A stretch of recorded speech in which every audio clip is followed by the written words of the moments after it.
Mm. Doopy doo doo.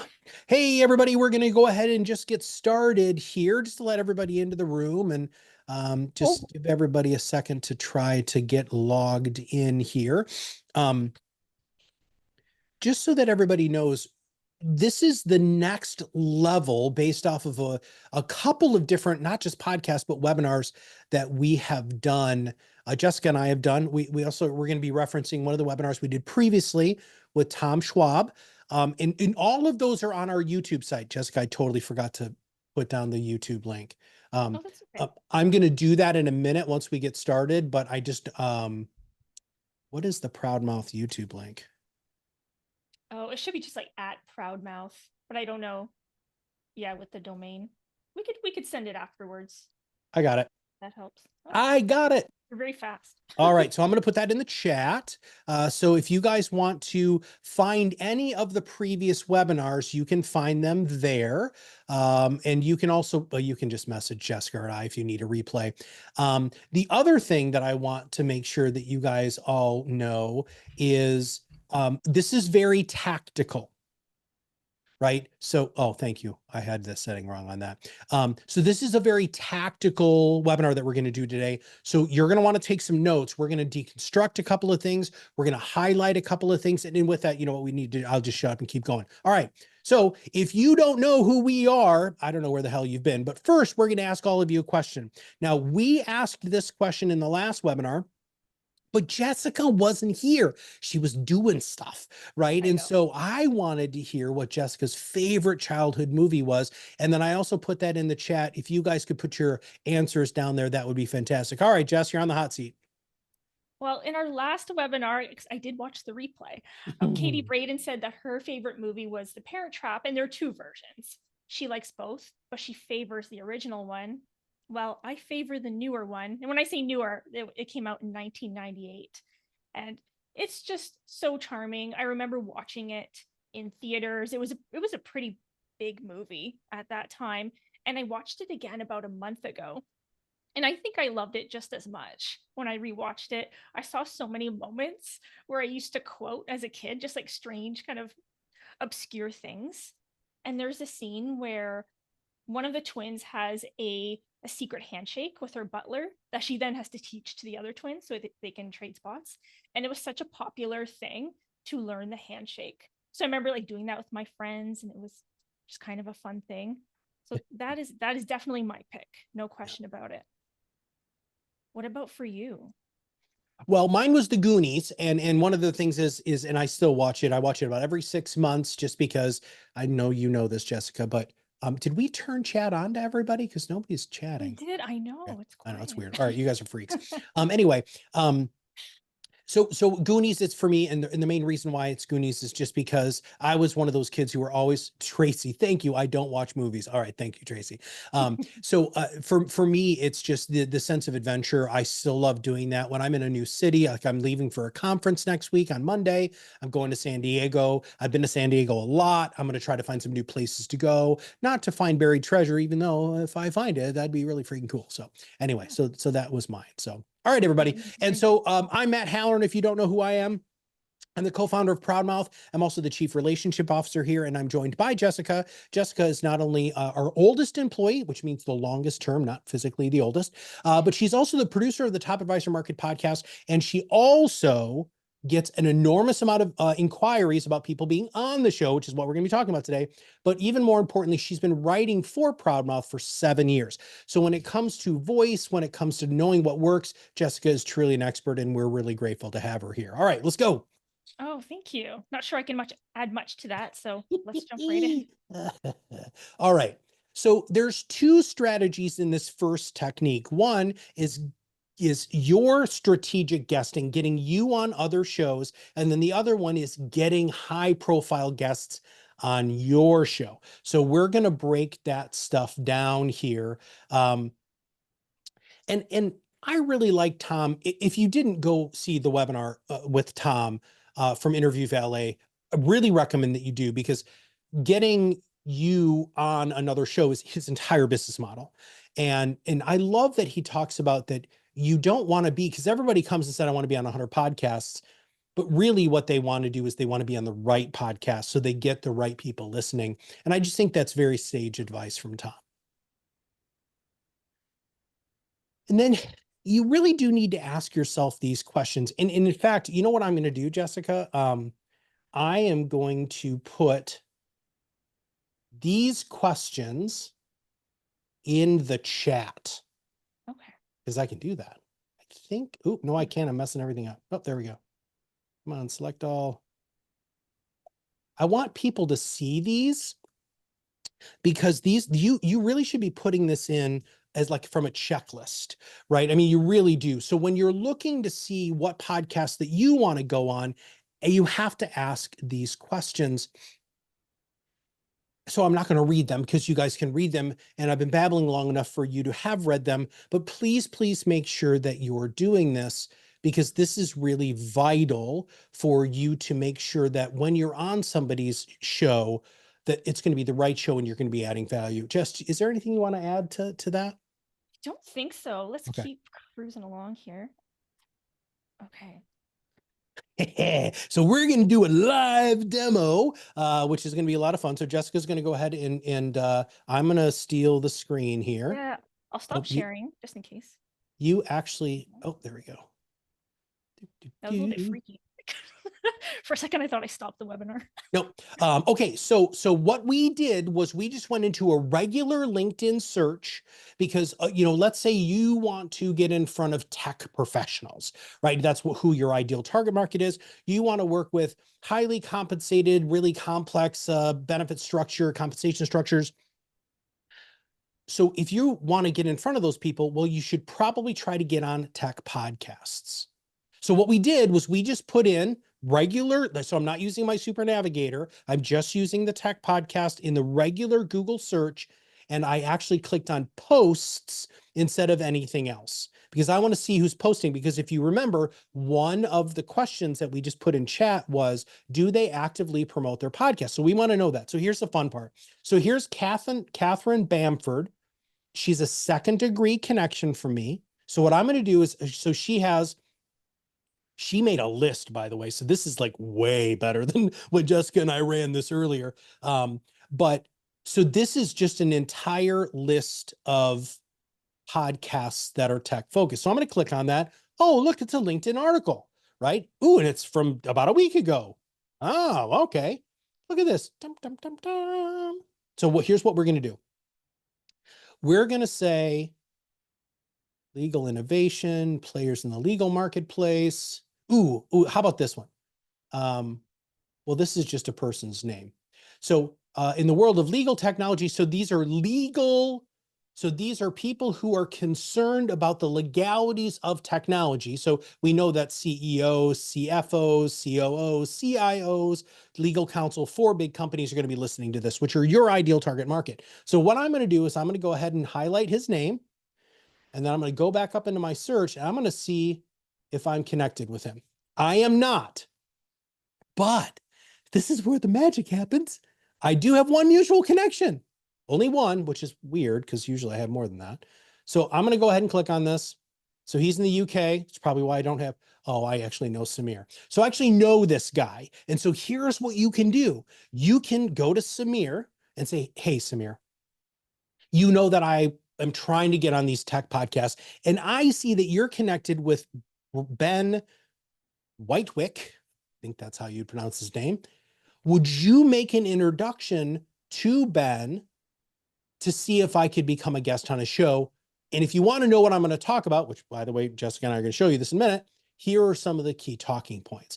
So I just want all of you to know right there, it was 3 clicks away from finding a whole list of freaking podcasts that I could be on and finding 1 degree connection separation from one of the ideal target markets. So, all right, Jess, did I miss anything on that? I just want to point out that this is the benefit of searching for podcasts on LinkedIn, although it's not a podcast database, it's not ChatGPT, it's not Google, but there's the benefit of finding podcasters who are in your own network, who you may have just not considered asking, or finding someone in this case where there's a mutual contact who can recommend you. Because it's going to be a lot easier for you to get a guest spot on a show of someone you know or someone in your circle than doing the cold outreach, eh, Matt? Sure.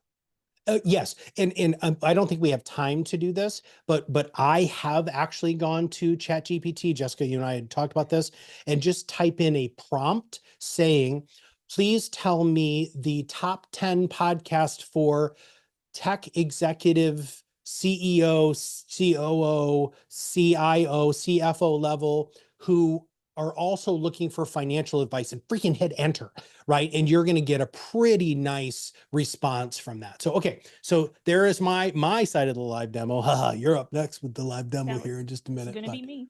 Yeah. Okay. Can you, oh, it looks funny. Can you see my screen okay? I can, you're good to go. Okay. Yep. Okay, perfect.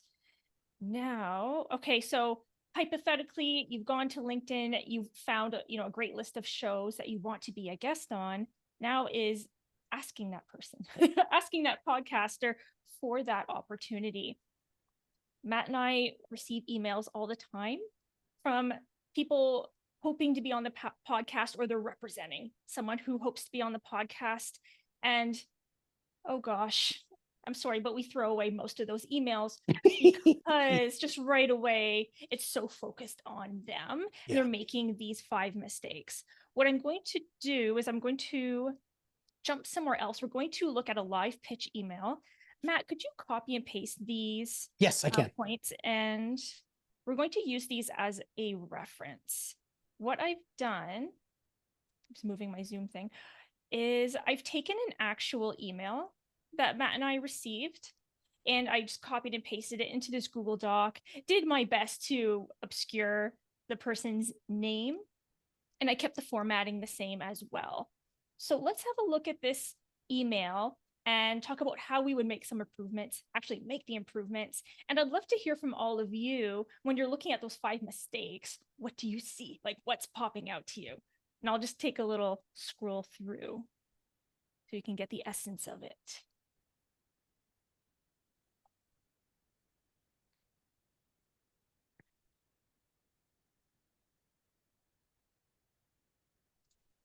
All right. So what is everybody's first thing that they've noticed here? Does anybody have any comments here on, oh, I got a question. At the end of the first slide, I was running late and missed it. Thank you. Oh, Jalissa, we're going to give you a replay of this, so you don't have to worry about that. So, Shannon, Shannon, too long. This is cringy and pitchy, according to Tracy. These are our people, Jessica. We feel the same way. Right. Yeah, we do. Like, there are a couple of things that I would keep in this email, and one of them I almost missed because of the length of it.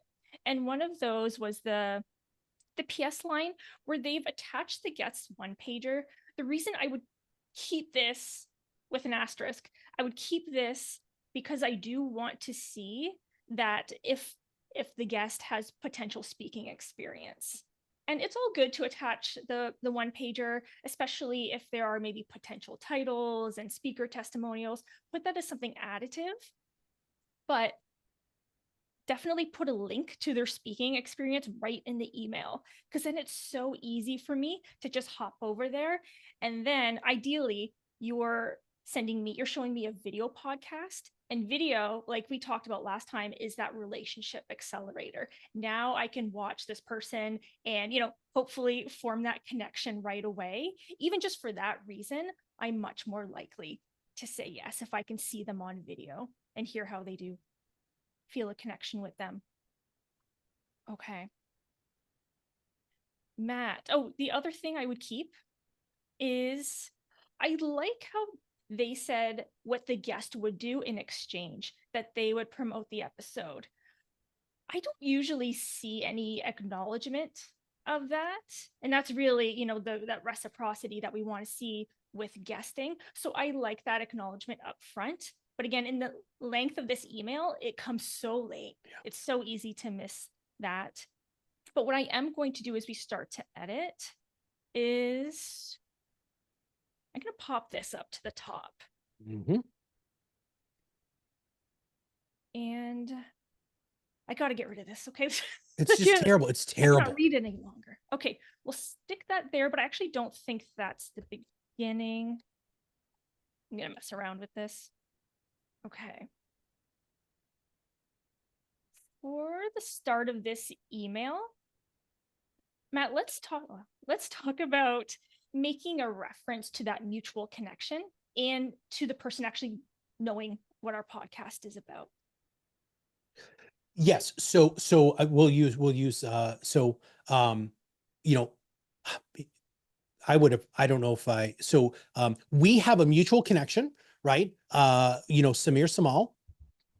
Mm-hmm. Um, so you can just say Samir. It's Somal. And I asked him if, I would be a good guest on your podcast. Highlight the name of the podcast, which I actually don't see what the name of the freaking podcast is now. That's okay. This is Okay. just for demonstration. Podcast X. Okay. That's just such a more warm, it shows that I'm doing research. I have listened to 10 or 15 episodes of your show. My favorite show was this. Now, this is where things can get really good for your cold pitch, which is, and I don't agree. I would love to share a contrarian view of your guest and name the guest. So one of the things that who said this? Tracy Jepson said here, besides that it's cringy and pitchy, which is very true, but it's not personal. So I think what they're trying to do is they're just trying to spam lists that they have purchased, and they're just trying to get anybody's attention at all. We at ProudMouth know that that's not a real connection. I think this is where we start really building a lot. All right, Jess, go ahead. Yes. And then trying to remember where we wanted to go from here. So we have this introduction that's tied to the episode. And then after the person comes on the show, here's what they will do. We have some credentialization here. And do I need a whole biography? I don't think I do. No, but it's also not applicable to our audience, which drives me crazy. Yes, thank you. That's what I wanted to Yep. say. That's what I wanted to say. Yes. Your audience is filled with aspiring entrepreneurs who are looking to no. So but this could come next as far as showing that they know the audience. Yeah. Your audience is filled with, I don't know, X, who is looking to X, and then reinforcing then how your topic is going to help them achieve that, getting rid of the LOL. It made me smile, but not in a good way when I was reading this. It was not making me say yes. And then this is becoming a much more capable pitch here. Yeah. Way better logical flow, getting right into it, respecting my time as the producer, endearing himself to me because I know they're a fan of the show and I'm just going to pay much more attention. And podcasters want to talk to their fans, right? Okay. The credentialization I was saying earlier, this could be tightened up and dialed into any credentials and social proof that are directly related to what the person wants to talk to. So I think in this person's case, there's probably a lot of relevance here. It's just kind of long, and it's just long in a long email. It's like, okay, enough. We get rid of this because we've already pitched a topic. Okay, I don't really need potential titles. Like, let's just, take it one step at a time here. So I'm going to pause you there. So thank you for deleting that. But this is fascinating because one of the things that you and I talk about on these webinars all the time is having one clear and succinct call to action. He was now, or she was now introducing a totally, can you undo that and bring that last paragraph back? Guest name also known as, why are you saying that? I mean, it doesn't even apply to what was said beforehand in the bio. It just seems so out of place. And so thank you for deleting that, because I would have deleted that too. In fact, I would be deleting all of this. Now, I the think guest name would like to help you spread the word. We already moved that up to that, the yeah, top, which is yeah, fantastic. yeah. I think, Matt, there's this repetitive Hmm. attempt to impress. And I like how when we you posted about this on LinkedIn, Matthew Jarvis was saying about his own like applications he gets for his podcast. A lot of them could be condensed into me, me, me. Yeah. And so that's what we were getting in this email. And that's such a good test to run your pitch through is take a break from it or send it to a peer and get an honest, try to get a little bit more objectivity. It should not be it shouldn't be me, me, me. It should be you, and here's why me. And then I'm gonna get rid of it. That's very much about me. So I'm not checking my email every 2 hours. But it should be something like if you're interested, Yeah. would like, let's talk more about this, or something a little warmer than that. I say the word love a lot, you don't have to say that. Being on the show or Yeah. okay. And I think, Matt, to take this, one more thing to take this to the next level, and we haven't discussed this and I've never seen it before. It'd be so cool to see just a short video, and it could be shot with a tool like Loom, of this potential podcast guest, maybe elaborating on this whole part, Mm. what they want to talk about on the show. Because again, I'm seeing them as a speaker, and it feels much, much more personal if they're on video talking to me. And it could just be really, really simple as Yeah. well. As a producer, that would make my heart sing. I would love to see that. So, and thank you for bringing that up because again, our messaging here at ProudMouth is something that we take very, very seriously, which is how do you rise above the noise? And Jessica, that little nugget right there totally makes it so that it doesn't feel like a cold pitch. It feels like a warm pitch. Like I've done my work. I am really interested in being on your show. I'm so damn interested in being on your show. I shot a freaking video, right? And so that's one of those nuggets, our gold as we call it, that I want to make sure that you guys are all doing, because if you are trying to get using a guesting strategy, it's vitally, vitally important for you to make things as warm and personal as possible. All right. Right. And one more thing, when you're not trying to reach hundreds of podcasts, when you're dialed in on the most strategic ones, then you have time to do all these special Mhm. touches and personalization that really, really makes a difference. Yeah. It doesn't mean that you need to create an email from scratch. Like there is a template here, like there actually really is, but you're just inserting your information for that particular show. Okay. Okay. Within 6 minutes, we just basically created a magnificent, warm, cold email pitch, right? And this is the sort of stuff that when you're working with a company like ours, uh, really to be fully transparent here, we get so many of these all the time. I mean, Jessica, I probably get 25 to 30 a week myself reaching out, and they're on LinkedIn. I mean, these aren't just emails. I get DMs and all of that stuff, just people cold pitching me. If somebody just did a damn video, I'd at least read the email. I don't even read the emails anymore. It's like, oh, it's a pitch. Bam. It's a pitch. Actually, it just happened to me today. Damn it. I should have saved that email for you. I'm sorry. Next time. Yeah, next But time. wow, Matt, there's so many pitches I'm not even seeing. Like I don't want to know. I don't want I've seen enough. Okay. So we've done that. All right. So this is one of those things that, and I want everybody to grab a yellow sheet of paper right now, or I want you to open up a Google Doc or a doc, whatever the hell you use, because I want you to come up with 10 to 15 people who are like, if you could interview anybody in the world, who would you want to interview?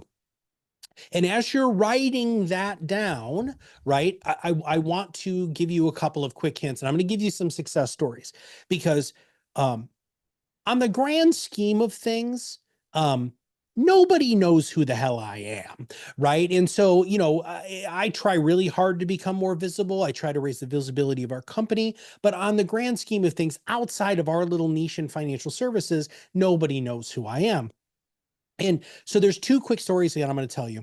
The first one is my wife listened to a podcast called Ologies, And I love the podcast. It's actually my favorite podcast that's out right now. Allie Ward is probably one of the best podcast hosts I've ever listened to in my whole career. I think her shows are a little too long, but that's fine. Here's the thing. There was a guy who was on the podcast that was, he has his PhD in storytelling and mythology. And we listened to the podcast, and my wife, we were driving around taking the dogs to the dog park. And my wife said, man, you should reach out to him. And I was like, you know what? Sure, why not? So I jumped on my computer when because I don't have LinkedIn on my phone because I try to separate my time. And so I got on LinkedIn and I found him. I sent him a direct message. We were not connected. In fact, he was a third degree connection from me. I sent him a message and said, hey, Doc, I would really, we have this thing called the perfect content formula: storytelling, education, entertainment, call to action. Storytelling is something we've never really, kind of taken a deep dive on. Would you be interested in being on the show? Within 48 hours, he was booked. And it's still to this day one of my favorite shows that I've ever done. And then number two, this is my favorite one. I wanted to get one of the most high profile, highly famous people in financial services on my podcast, on the podcast that Jessica and I do. And so I DM'd Rick Edelman on Twitter. It's like, what the hell, man? Within 30 to 45 minutes, he responded and he got booked. And you know what? He was a wonderful guest, gracious guest. But here's the thing. I swung for the fences. Swing for the fences. Why don't you guys put in chat, for those of you who are actually chatting, which, by the way, we really appreciate that. It makes these a lot more fun. Who would be somebody who you would absolutely love to interview? So I'm actually going to write down one here. To just kind of prime it. If I could interview anybody in the world that's outside of financial services or whatever, I would want to interview Terry Gross. Ooh, look, Sarah Blakely. Ooh, we're doing good now. All right, beautiful. Shetty. Very cool. All right. So I'm sorry. There's one other quick thing that I wanted to say. That second degree connection here is also really, really powerful, because if you are a second degree connection from Sarah or Misha Collins or Jay Shetty, that's how you can make that connection. So, all right, we need to get moving. I think, right. are we behind? Let's roll. Okay. Our second technique is all about taking your podcast content and slicing and dicing it into all this atomic content to share on social media. We're focusing specifically on LinkedIn because of the millions of decision makers that log in every day to LinkedIn and use it. Makes it a great place to find prospects, nurture clients, but you can translate these tips to pretty much any social media platform.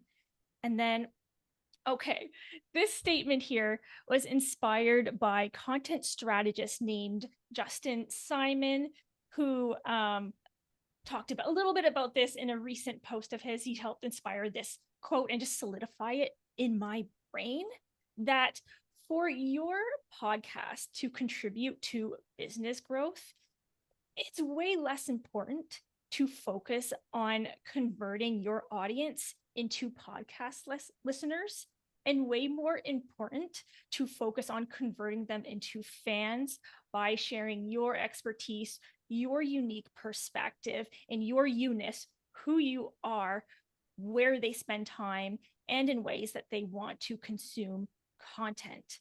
So let's talk about high impact posts. But before I go on, this is going to sound contrary to the purpose of this whole podcast or this whole webinar, but some people, they're just not going to listen to your podcast. They're not going to listen yet. They're not going to listen ever. Those are some possibilities. And it's not that you're not doing an amazing job. It's just, for whatever reason, they have other preferences. They're just not into the medium. But when you make your message more accessible, you can reach your audience despite, their podcast preference. That's why this is so important. Okay, let's talk about high impact posts. We are going to jump into some examples, but some really important points here is that you need a compelling first sentence. We'll look at that in a second. And to really stand out, it's so important to share info that isn't Googleable. When I think of something that's Googleable, I think of really generic information that anyone could have said. Um, we want you to share your client examples in a compliant way, your unique take on something, because that's what makes you an authority, and that's what makes your content not boring too. Like if I can look it up on Google, I'll just look it up on Google. I don't need to go to you. Okay. And yeah, I think I've said enough there. The first lines. Okay. I had to include this, Matt, because first lines, I think even for the most talented copywriters, they're challenging.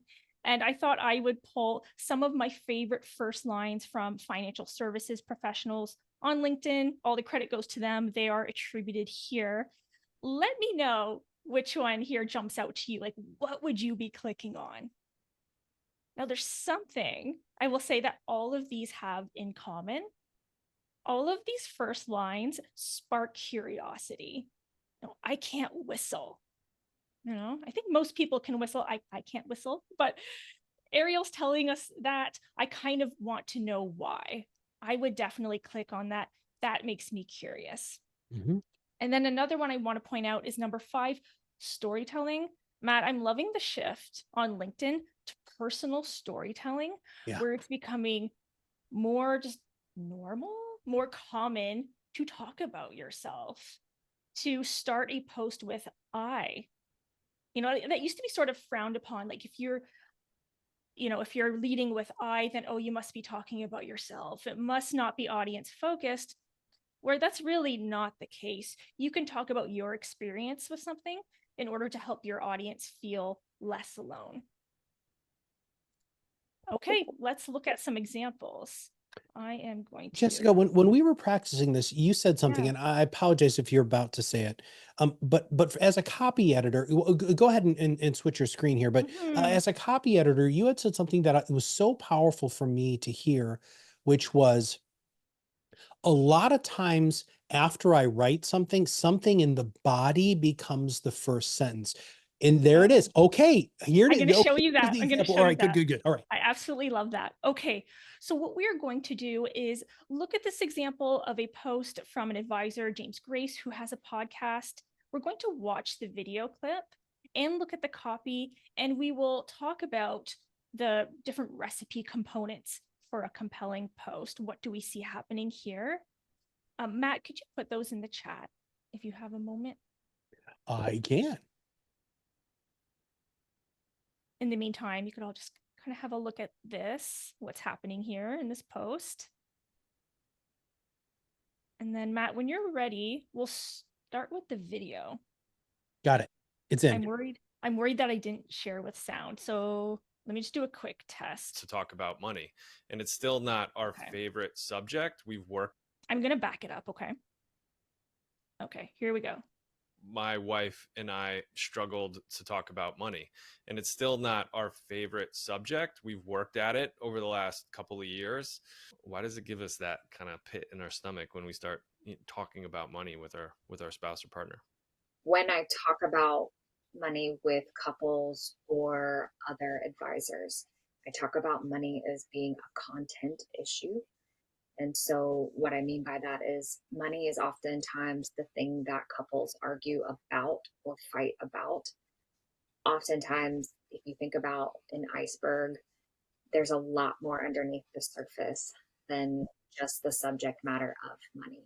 It brings up a lot of emotions. It can be scary. It can be, worrisome. It can, leave us with anxiety, a lot of different emotions. And so we bring all of that to the table or these conversations, sometimes not consciously, when we're, talking or working with our partner. And they are too. Matt, I'd love to hear your feedback on the video. And of course, everyone in the chat, what do you think about the length, accessibility, the quality of the information shared? Yeah. So Andrew just asked a question. Do we know what video editing platform? I think that was Canva or Riverside. So a couple of things. Number one, Ashley happens to be a really good friend of mine, so I know she's not going to be upset at me about for saying this, but she's not looking at the camera. She was looking at the guest. And that's just one of those little things that just makes such a level of engagement. I mean, you can even look at, like, I'm looking at my camera now, but if I was watching the video, it just doesn't seem as personal, right? And so now the other thing is about this video that I love is it's the first time that since you and I consume a lot of this content, that the question or the intro was really actually additive to the whole overarching video itself. So from a video component, by the way, the sound was great, which of course I'm always such a jerk about sound, but they both sounded really good. Yeah. Can you explain more about the question being additive? I think a lot of people, when they create video clips, the primary, so like if it was me as the host of the show, I want to be on that video, but if it's Yeah. not additive, screw you. We already know you're the one doing the damn show, right? Just highlight your guest, right? I think a lot of times, Jessica, it makes them too long. You know, the interviewer isn't really asking a very succinct question. That was a very succinct question. It's a very warm and personal. And by the way, the best thing about this post from beginning to end is the level of vulnerability. So scroll up. I Yeah. want everybody to look at this. This guy's a certified financial planner who runs, a financial services, and his tagline is helping people feel better about their finances. What a wonderfully vulnerable thing for him to share, that he even has issues talking to his wife about money, and he does this for a living. Yeah, I agree. And thinking back to our compelling first sentences about the storytelling, I would actually take, this is what you're talking about earlier, Matt. I would take this paragraph here, and then that's your first sentence, inviting people in with vulnerability. There's curiosity here, even as a CFP. Even just that part, I'm like, he's about to admit something. I'm very curious about that. I want to hear what it is. And when you're writing, hopefully you're writing in drafts so that the first draft isn't what you're publishing. We've all been there. But ideally you're writing in drafts and giving yourself space to make some revisions. And what I often find is that my first line is actually buried somewhere in the post. And I strongly believe that was the case here. Get rid of this, who can relate. No. And put this at the top. And then going back to message over medium, like, yes, this would qualify as SparkToro's zero-click content. People can get value from the video without having to click somewhere else. But I would like to see this being taken a step further so that the post isn't just a billboard for the podcast. Like, Matt, we really need to get away from this, like, go to my podcast, and just talk to people where they are. So for this example, I would have James paraphrase Ashley. He could put her response in point form, and then he can respond to it. Like, I would love to hear his reflection as someone who also, has a hard time talking to their spouse. What did he think about her advice? How might he apply it? And he may have already given that reflection right in the podcast. So then it's just a matter of going to the transcript and what did I say? And then maybe cleaning it up a little bit for the post. It does not have to be difficult, but that's what would take this post to the next level. Let's keep going. Okay, next we have a Carousel post by Andy Wang. He hosts Inspired Money, which is on Forbes' list of the top 10 personal finance podcasts. So I thought we'd have a look at what he's doing. And we have this carousel here that he's created from his panel-based format. 9 tips every smart spender needs to know. Psychologically, I like that title because I want to be a smart spender. Therefore, I want to act in ways in accordance to how I want to see myself. So that's a good one. There's a contrast in colors here to make the title stand out. I'm not sure about the arrow pointing at the title, maybe like pointing to encourage people to click, but not a big deal. So let's click through. We have the panelists here, Matt, but what do you think? Why is he so big? Right. I mean, the post really should be focusing on the panel of experts. His face is already there in the upper left-hand corner. I would have just dumped that whole, the image thing. I would have put episode 42, the psychology of spending. I would have reformatted that. So it's highlighting all of the panel of experts instead of it being, Andy's mug there. Good looking guy. Don't get me wrong. I mean, but it's why we've got two pictures of him right there. And then at the top of so I think that's just a little much. Yeah, I think they repurposed this image, but need to think more, maybe a little bit more about the context Yes. that we see him. We're good. We know. Let's keep going. To signal a shift that we're going from introduction of panelists to the actual tips, he may have maybe reversed the colors just to have this section be a different color. And you provided some good feedback when we looked at this yesterday, which is to number these tips. Yeah. Right? I'm in for the 9, right? Yeah. If you're going to give me the number, freaking put the numbers on the tips. Yeah, exactly. It just helps us to organize them in our minds. And I like the length. 10 to 15 words is what Dripify recommends for Carousel, so we're not getting bogged down. I've seen people do more and get away with it. I think if the content's compelling, you can get away with it. And then speaking of that, I think these are pretty good tips, but they do veer a little bit on Googleable to me. Since we have this panel of experts that we're drawing on, I'd like to see, where are the experts in all of this? Who said what? How did they say it? I'd like to hear their special twist on these tips. And I think that's what would have made this really, really special. Let's click through. Okay. This is a little odd to me, that are you a spender or a saver? I think it's meant to encourage some engagement, but I just don't know. Like, do I really want to answer that question? Am I a spender or a saver? Right. What kind of conversation does that actually start? You might consider something like, which tip is your favorite and why? Or what would you add to our list? So it says there 15. Did we miss one? Thank you. Oh. Oh. Well, again, is that needed? No, that wasn't needed. I don't remember looking at number 15 the last time we went through this. So, yeah. Mm-hmm. A lot of good things happening here.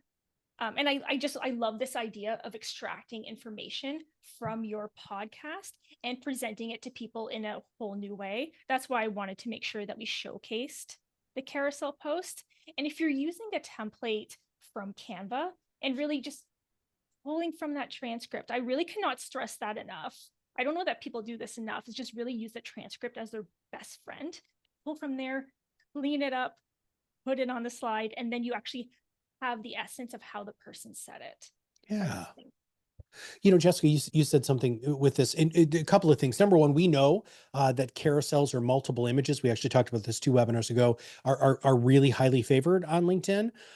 But I would have loved to have each of those attributed to an expert, because, and I love when you said that. I just wanted to highlight that again, that it would have been nice, to embrace lists. That was from Jane Doe, who said that, right? That would just make this even more. So if Andy ever watches this, I don't want him to think that we're beating him up. This is really good stuff. Like, you're already, head and shoulders above most of the people, which is probably why your podcast is so successful. But there's these little things, when you've done 8,000 episodes and over 100,000 social media posts, we've learned a lot about just making small moves, right? It's the Japanese principle of Kaizen, small, gradual, improvements. If you do that, your stuff is only going to keep getting better. And I think that there's these little tweaks to this post probably would have gotten more engagement, and even better, pleased the algorithm even more. Right. Very true. Okay, I'm looking at the time. I'm going to hop back in here, and let's go to our third technique, which is all about inviting your listeners to come from your podcast and into an owned audience email list, where you can build that relationship. You can know who they are, which is, that's a very, very cool thing. Know what they click on, and send, information that's even more geared towards them. And there are some ways to do that. Let's talk about it. There is the lead magnet. And This is something like, yeah, I have it listed here, where you would deliver this call to action, usually at the end of your podcast. It's like the bridge from your episode to them joining your email list. And you want this call to action to feel like a natural, like it just flows from the episode topic. If you are talking about how to have conversations with kids about money, maybe you're offering a guide about this that's all full of conversation prompts, things not to do, exercises. That just makes natural sense for someone to want to click on that and feel like it's worth giving their email address to gain access to it. And then the other idea here, which can also act as a lead magnet, is the podcast-based newsletter. I was talking to our client success manager a while ago. We were in office hours talking to some clients and academy members, and he talked about an idea, and it's like, oh, I wish I had thought of that. And it was to create a newsletter based on the information that you couldn't fit inside of your podcast. Like if you're like me, you just want to say so much. And you have this outline bursting, and you can't use it all. You just whittle it down. But maybe there's an opportunity to create this exclusive beyond the mic type of newsletter with that information. I think that would be super, super cool. And what we're about to do now is we're going to look at an example of a newsletter. I have the screenshot here. It's the Simply Retirement newsletter by our client, Eric Blake. Thank you to him for sending me the newsletter for us to have a look at. I told him that we would do a bit of a review and talk about what's going well and what could be tweaked to help build relationships and help nudge people to booking a call with him. Because this newsletter is actually geared towards prospects, Matt. He has another one that's very similar that's geared towards clients. And the call to action in that one is all about asking people to tune into the podcast just to keep that relationship. It's wonderful. But let's have a look at this one geared towards prospects. We see right off the bat this clear branded connection to the podcast. We recognize this as Blake Wealth Management spinning off the podcast. That's great. Just going to scroll. We see an introduction to a guest. Great headshot of the guest. Definitely. And just that image breaks up the text a little bit.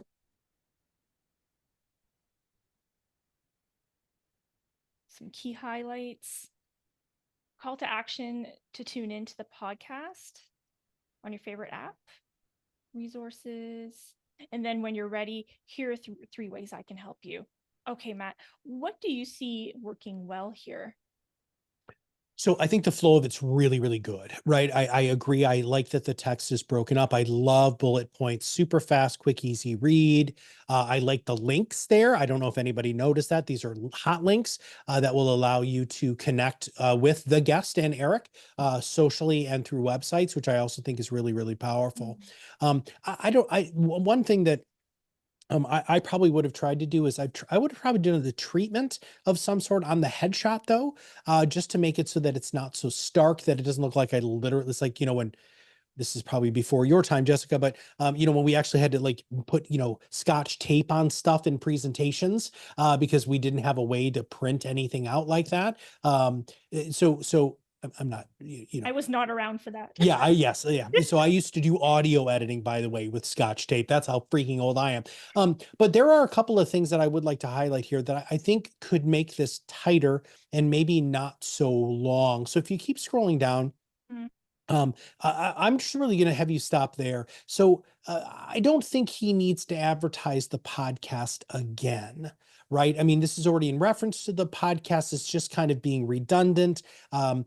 In fact, I would love to just have that be assumed. I think people get that, hey, if they want to know more about Taylor, they're going to click anyway. But the other thing is, if you keep scrolling, The episode resources are definitely not something that needs to be there. I'd want to drive them to the podcast for that. But my favorite thing is this last part, because we're really harping on calls to action. We have been for about, I don't know, 7 years, but you don't want to help people 3 ways. You want to help them in 1 way. What do you want them to do is you want them to take the next action. So I don't want them to listen to the podcast because I think they're already going to do that. I don't want them to subscribe to my YouTube channel because they're probably already do that. Can you click on that top one? Sure. Because this is what we want to do. We want them to download the Simply Retirement Roadmap. That's what we want, right? Yep. That's a buying signal, right? And so this is where this becomes magical to me is guess what's on this is there is an episode talking specifically, if you click on that, it's actually an episode all about the roadmap. So that is just so well done on Eric's part. The text here is fantastic. Scheduling a call, again, there's a couple of extra calls to action here, but whatever. The idea here is that they're interested in this Simply Retirement Roadmap process, and here are the ways that you can engage. I really like that. But let's go back. Let's go back to your other thing. Yeah, there's just way too many things there, but I wasn't going to dive into that. Yeah. Quick thing here. I do like that we have the episode about the Simply Retirement Roadmap. That's great for people who've clicked to learn more and they're not ready to book yet. But I would put schedule a call at the top.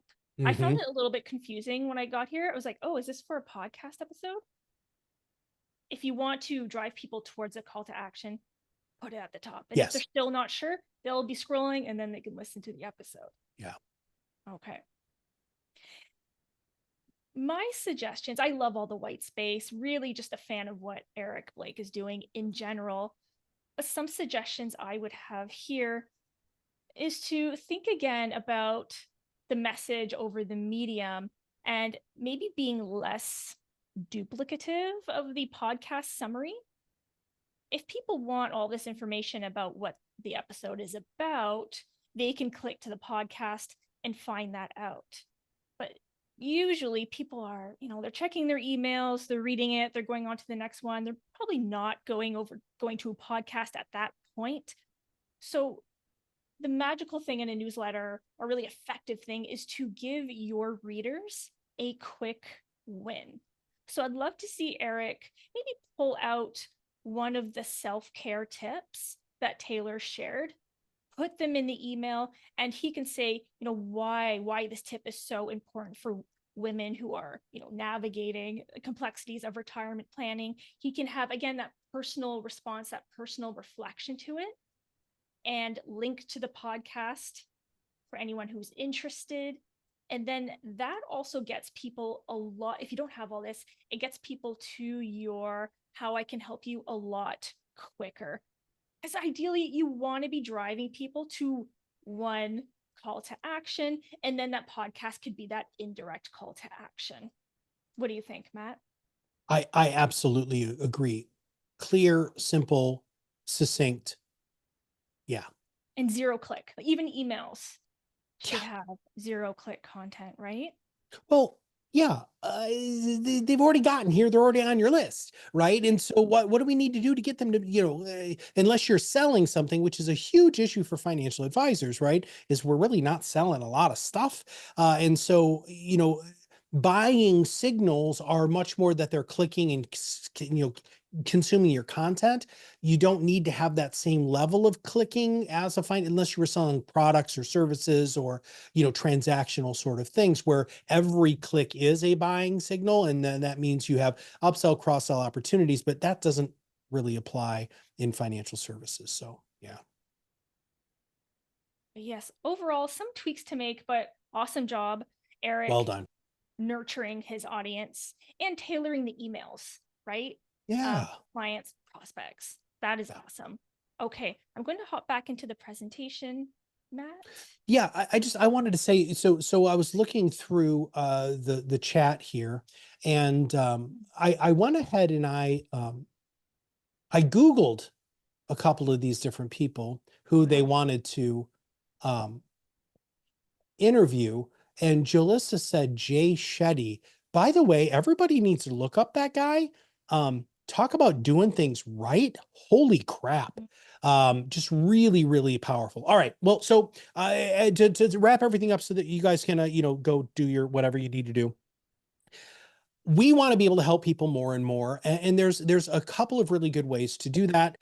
Really, there's two. So this is a new product that we're offering here at ProudMouth. We haven't talked about it a whole bunch, even though I have already talked to one of the guests about this program specifically, who is a guest on the webinar today.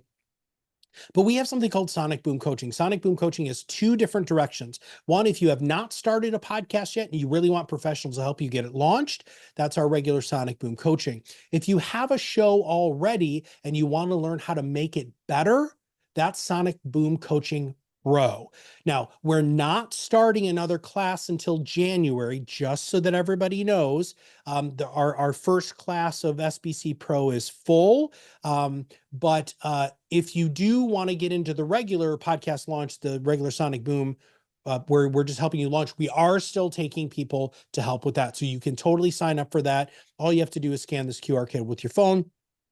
You will sit down and you will chat with me, which I have done with a lot of people about, what they're doing currently and what their goals are for their show, because I really want to make sure that if you're going to join this 6-call coaching program, that you're going to get out of it what you want to get out of it, not just what I want you to get out of it. And so it's $2,500. I'm just going to be very upfront about that for the 6 calls. You're going to get this really amazing workbook. You're going to get access to our PodRocket Influence Academy for anywhere from 4 to 6 months after you complete this, which is of huge value. That's another $600, $700 worth of value right there. You're also going to get access to our office hours, or what we call Ask an Expert. So in the coaching program, you're also going to be able to hang out with other people who are trying to create content just like you. So if you are interested, scan that QR code. You'll be able to schedule some time with me and learn a little bit more about the program. And of course, if there is anything else that we can do for you, if you have questions for Jessica or myself, just direct message us on LinkedIn. Really, guys, if you haven't connected with us on LinkedIn, make sure that you do, and DM either of us. We both respond to them rather quickly. And we really love having these conversations, which is why we have these webinars. So if you see we have another webinar coming up, please make sure that you like, share, and comment, especially share on your social media profiles, because you know that these webinars are kicking ass. We're giving you a lot of value and we'd love to get the word out even more. So with that, for Jessica and everybody here at ProudMouth, we'll see you on the other side of these webinars very soon. Bye, everyone.